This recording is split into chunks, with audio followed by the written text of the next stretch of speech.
Hello, my beautiful souls. How is everybody this evening? It's, what day is it? Tuesday, 8 o'clock. Nice to be here with you. I'm going to talk tonight about something that I talk a lot about, and I think it's particularly important to talk about right now in the middle of this COVID situation that we find ourselves.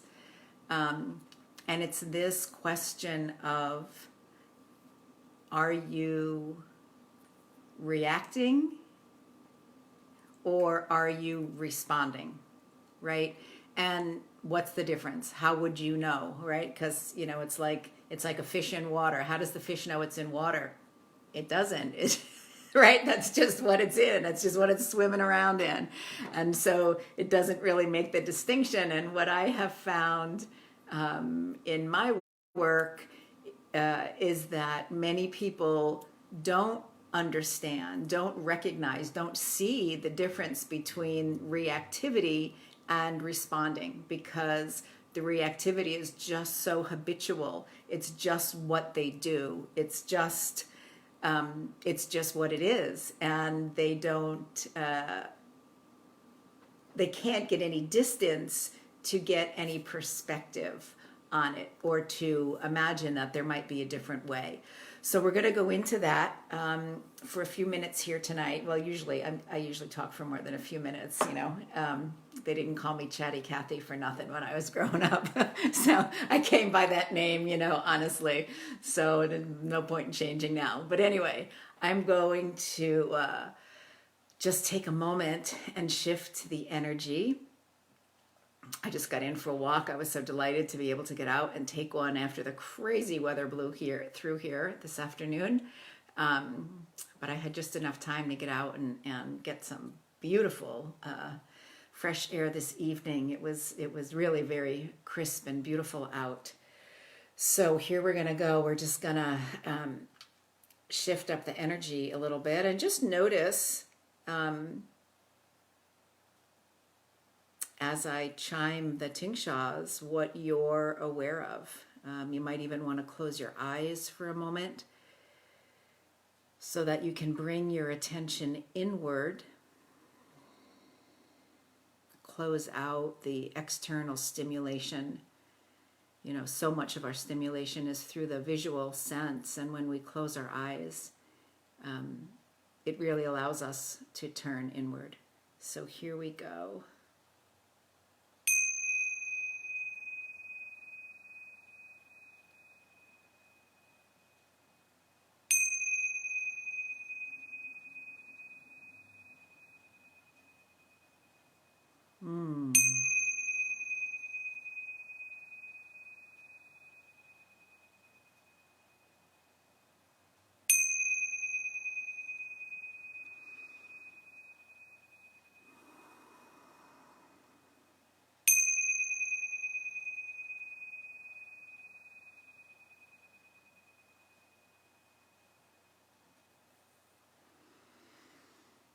Oh, well, I feel different. Hi to everybody who's coming on. I hope that you were able to feel the vibration, the frequency in the sound as it was coming through. I certainly know I could feel it on my end, and I hope that you could feel it on yours. And I love just using the bowl or the tingshaws just as a way to sort of bring us in to a sacred space, right? We're going to create this container together, even though we may not be physically together, right?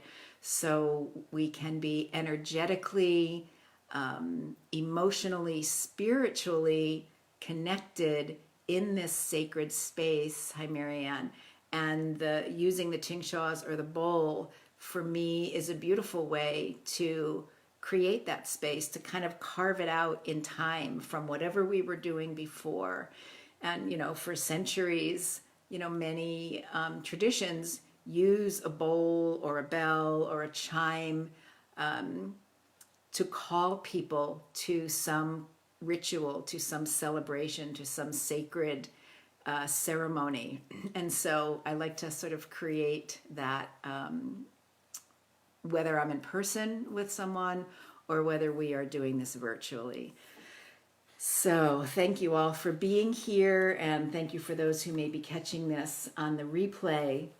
So this whole question of, are you in reactivity or are you responding? And in the actual title, I think that I put earlier, I said, are you sort of unconsciously reacting or are you consciously responding? And that is the huge difference, right? Reactivity is unconscious, responding is conscious. So what does that even mean? So just look at the words: react, reactivity. Anytime something has the preface of re before it, it means to do it again. So when we say we're reacting, it really means we're doing something again. We are acting again. And very often it's, Lisa, hello, so many years. Very often when we are in reactivity, doing something again, habitually, it's repeating a habitual behavior. It's kind of a knee-jerk reaction, right? It's involuntary, I just thought of one of those little things when the doctor taps on your knee and or below your knee and your leg goes up. It's sort of like that. There's a trigger and then there's a response and a reaction rather. There's no space really between the trigger and the reaction. It's like this. There's no thought. It's involuntary.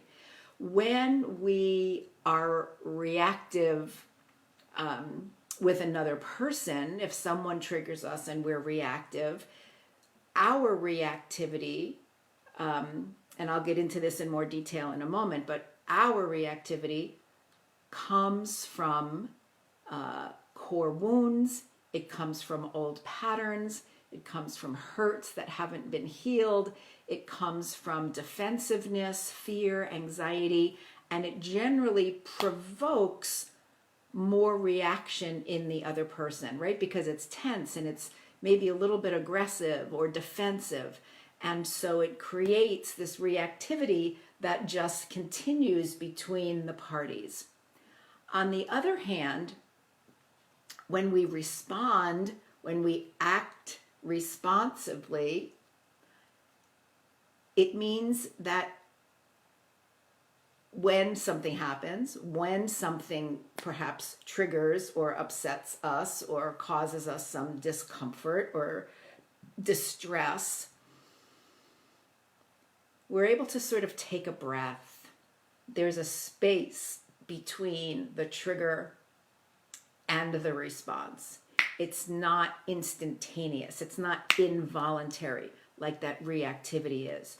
There's a potential to take a breath, which then allows us space to think something out and to respond in a very different manner, more calmly, less threatening, and as I said, to act responsibly.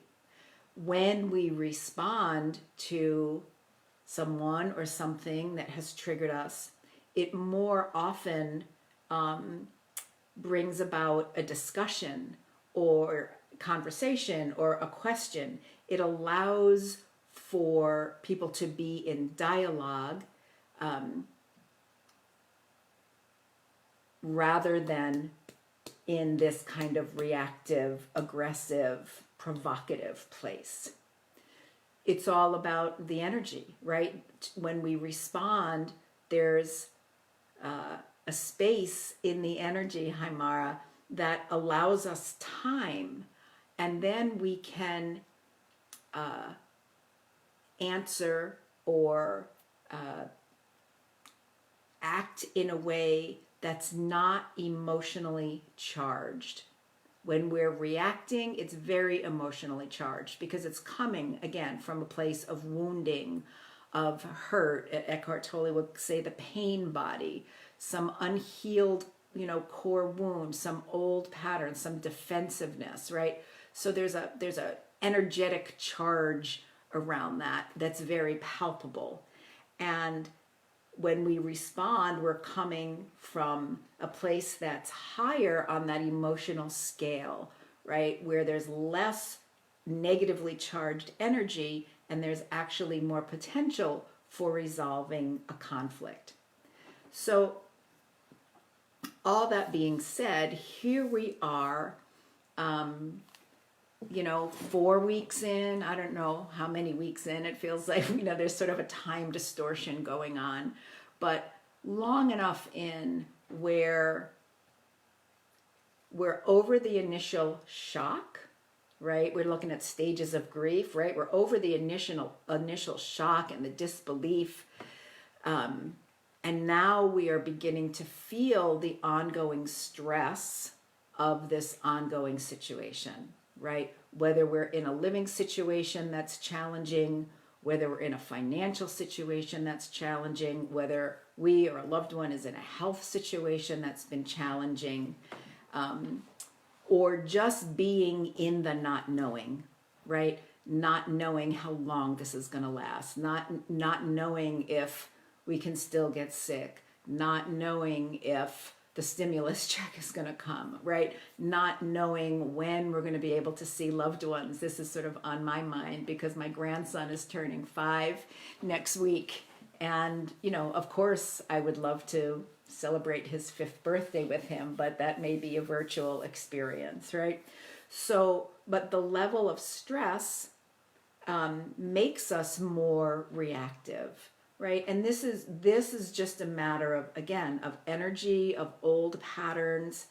If you imagine, a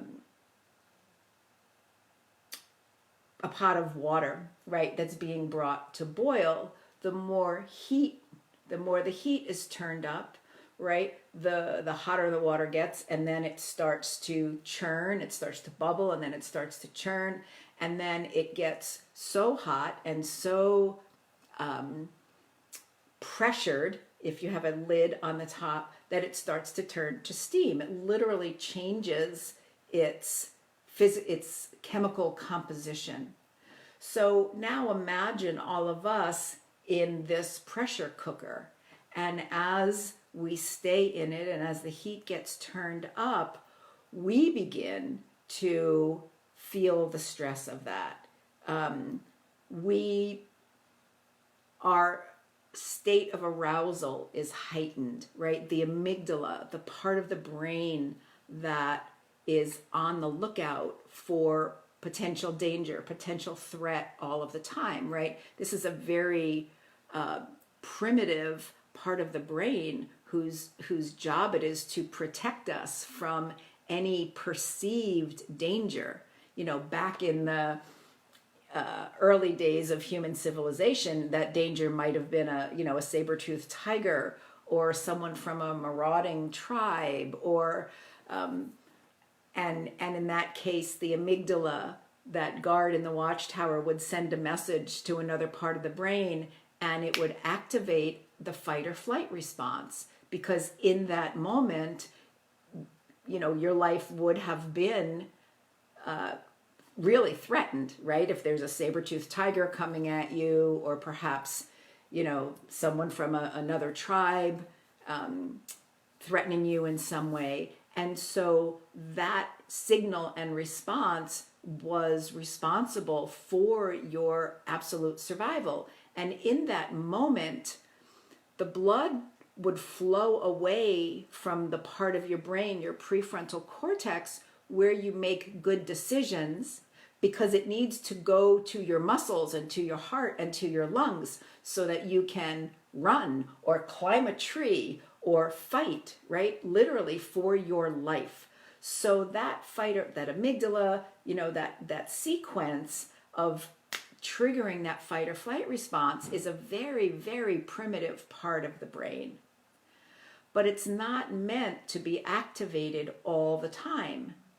As a survival mechanism, it was really meant to be activated when there was a real, in those days, physical threat or danger to our lives.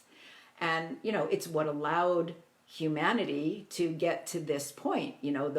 Those survival skills and the things we learned about, how to make fire and food, all of that stuff, all these learned behaviors have kept us alive this long. The problem now is there's a whole lot more threatening things. Well, they probably had a lot of threatening things too, but the amount of things that our brain is trying to process in any given moment, right? The constant stimulation that we're under. What do they say? 50 billion bits of information a second is coming in through our senses, and our brain is trying to sort through all that and figure out what's important, what we need to pay attention to, right? And so we are in this state of activation all of the time. Our stress level has gone maybe from here to here, and we're just about at that boiling point all the time. It doesn't take much to send us, off over the top, so that we're now in that sort of, that chaos state that the water goes through as it's boiling before it turns to steam. There's so much pressure. So now we add this whole other element of this COVID situation and all of the things, that about that I just mentioned, right? The having to be at home, the economics, obviously the health issues, plans being changed. I do weddings. I have a delightful ability to perform weddings. I don't do a lot of them, but kind of family and friends. And I was supposed to perform a wedding, next month, and now that's been put off for 6 months. So everybody's plans are being changed, right? So we're just in this heightened state of alert all of the time. So it's like when this fight or flight response happens, it's literally like the brain gets hijacked.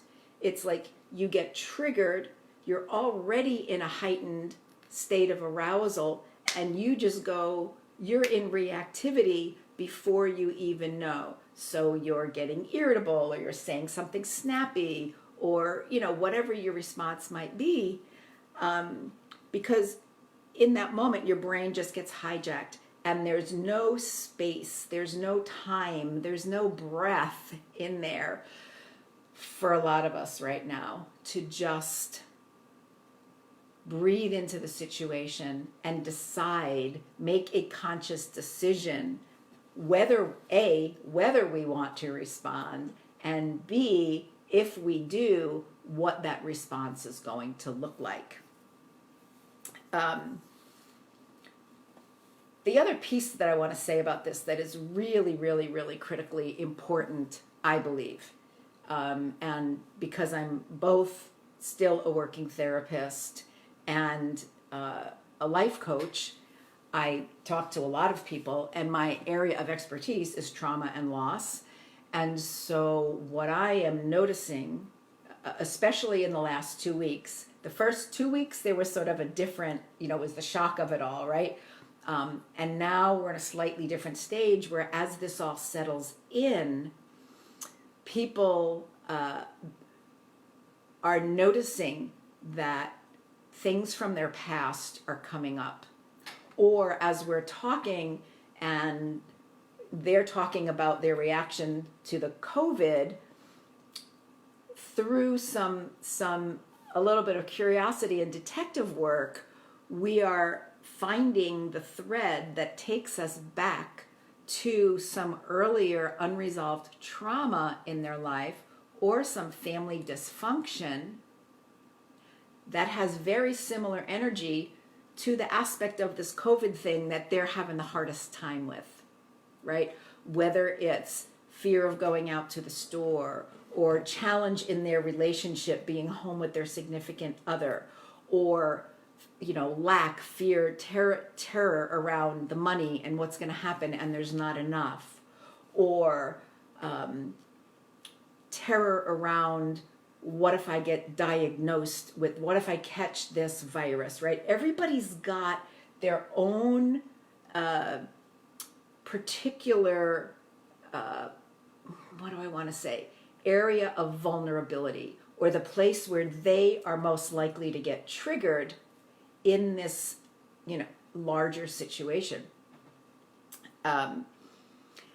And so I just want to point that out because particularly if it's around early life trauma, dysfunctional family, parents who maybe were not willing or able to provide structure, provide unconditional love, provide safety, provide basic needs, provide a sense of security.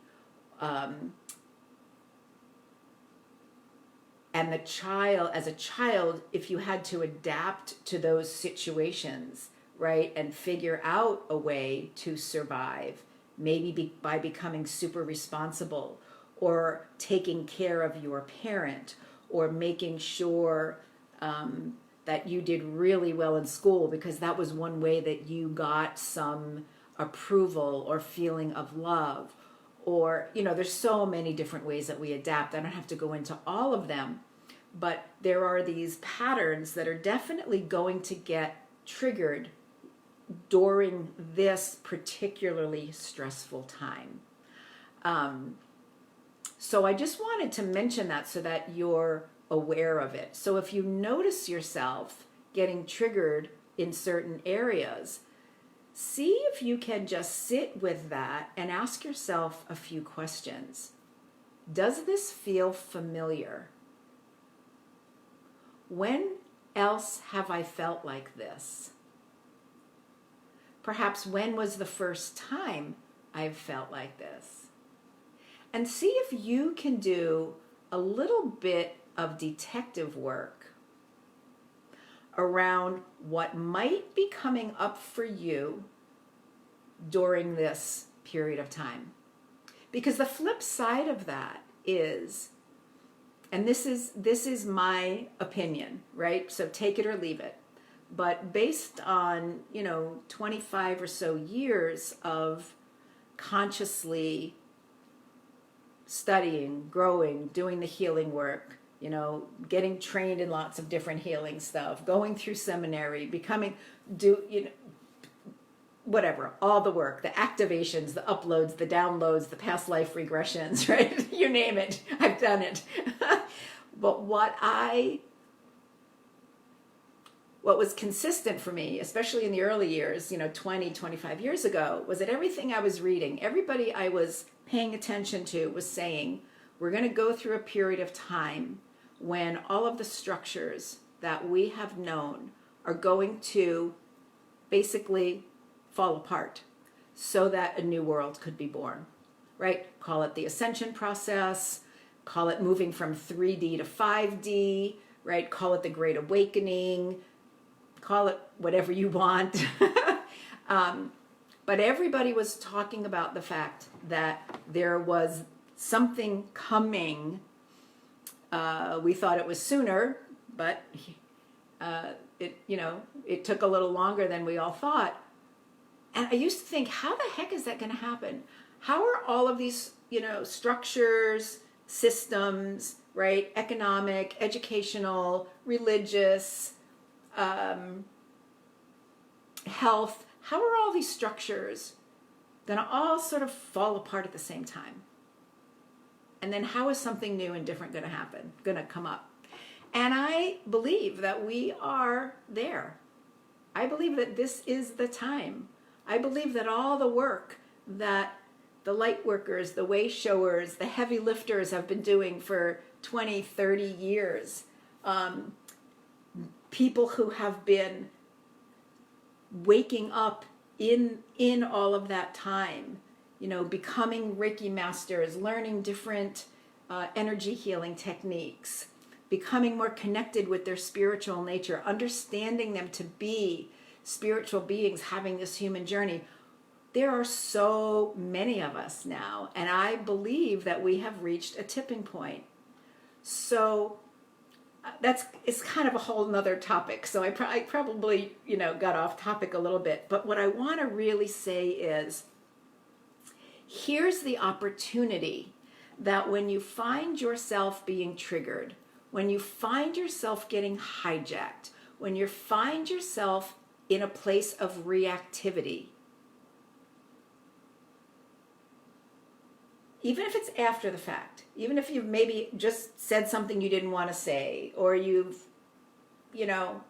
had that third glass of wine, or however it shows up for you, right? However the behavior, the reactive behavior, the sabotage shows up for you, take some time, even after the fact, to say, okay, what was really going on right then? What triggered me? What was I feeling in that moment? What did I feel in my body? This is what I always do with people when we do tapping together. Okay, when you remember that event, or when you have that thought that you're not good enough, or when you put yourself in that position where that day when your father walked out the door and you didn't see him again for another 20 years, go there and ask yourself, what am I noticing in my physical body?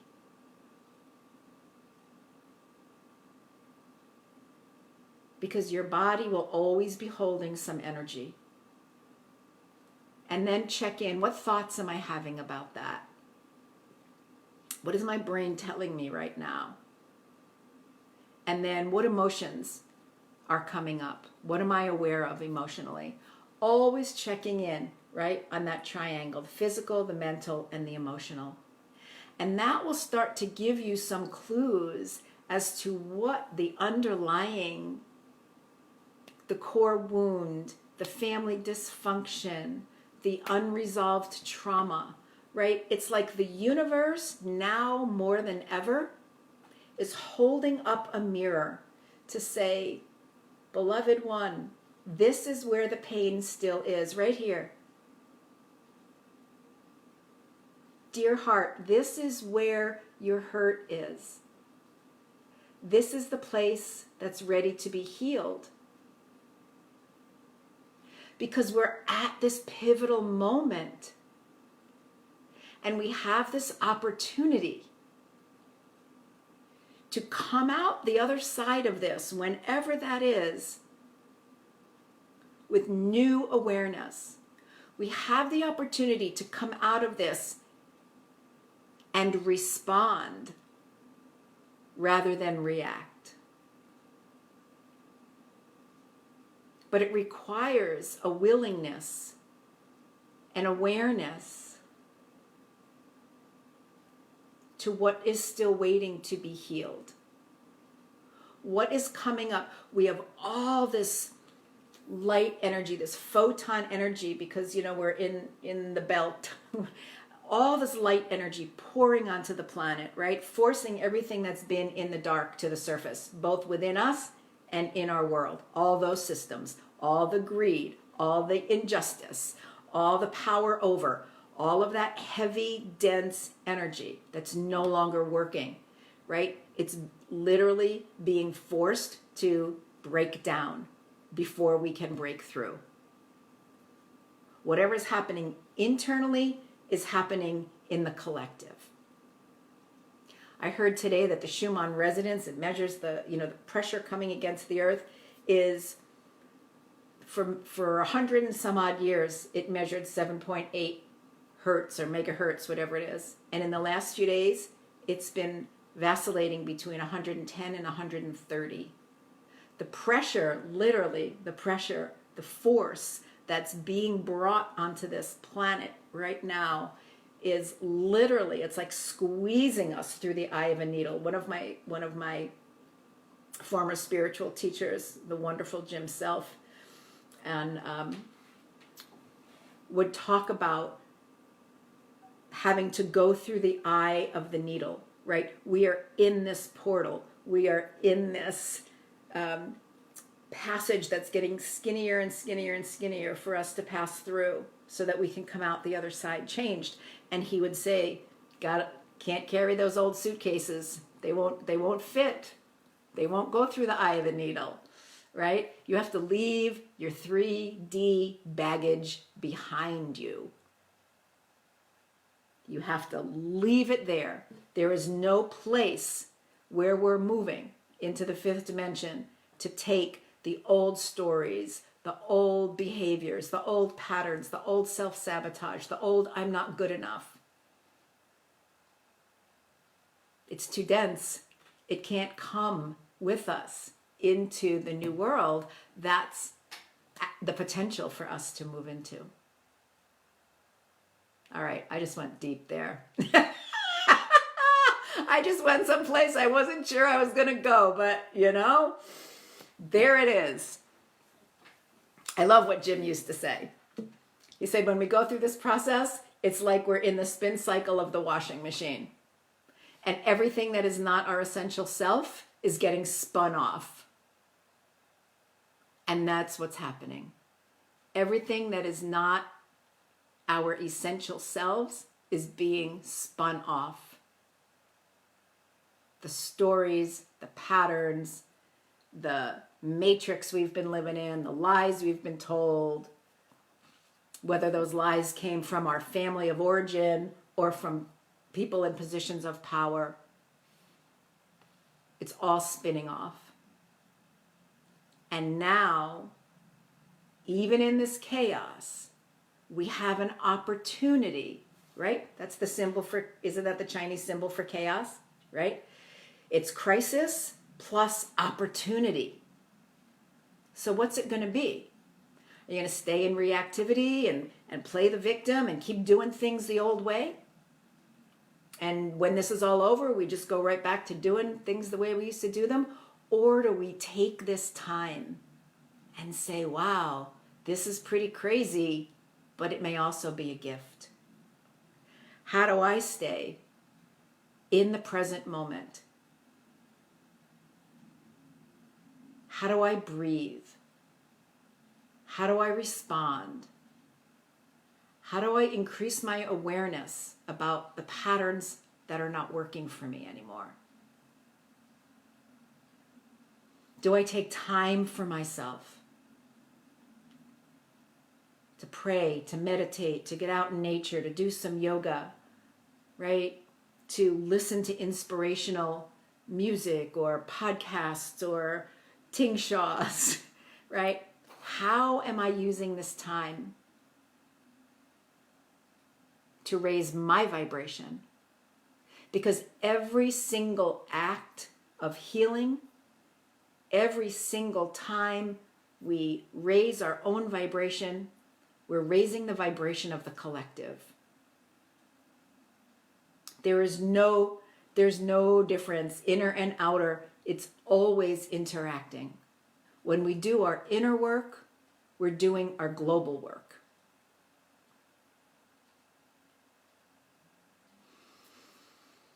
So I'll end with the question I started with. Are you unconsciously reacting, or are you consciously responding? The unconscious is that habitual pattern where you just keep doing, right? And you're on that hamster wheel and you're going through your days, without even really thinking. It's just one routine after another. Or are you going to take this opportunity to slow it down, to reel it in, to move from unconscious reactivity into conscious and responsible responding? The choice is yours. And I hope that this little, not really a conversation because I'm seeing you here, but, monologue, I guess,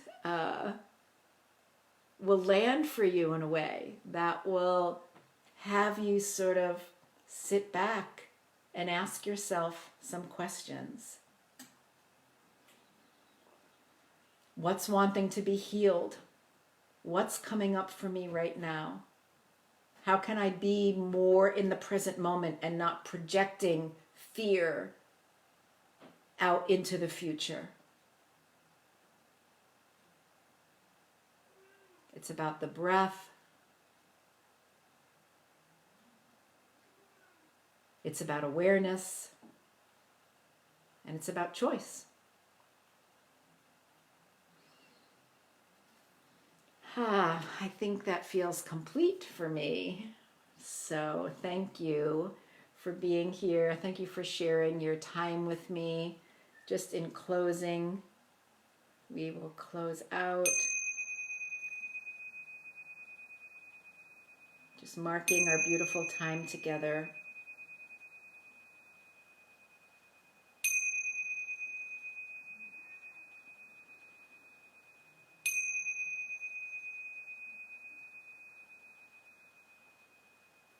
You're welcome, Sheila. And yes, thank you, God. Thank you, Goddess. Thank you, Father, Mother, God. Oh, you just reminded me. Oh, I love how the universe works. Okay, so I'm going to say one more thing.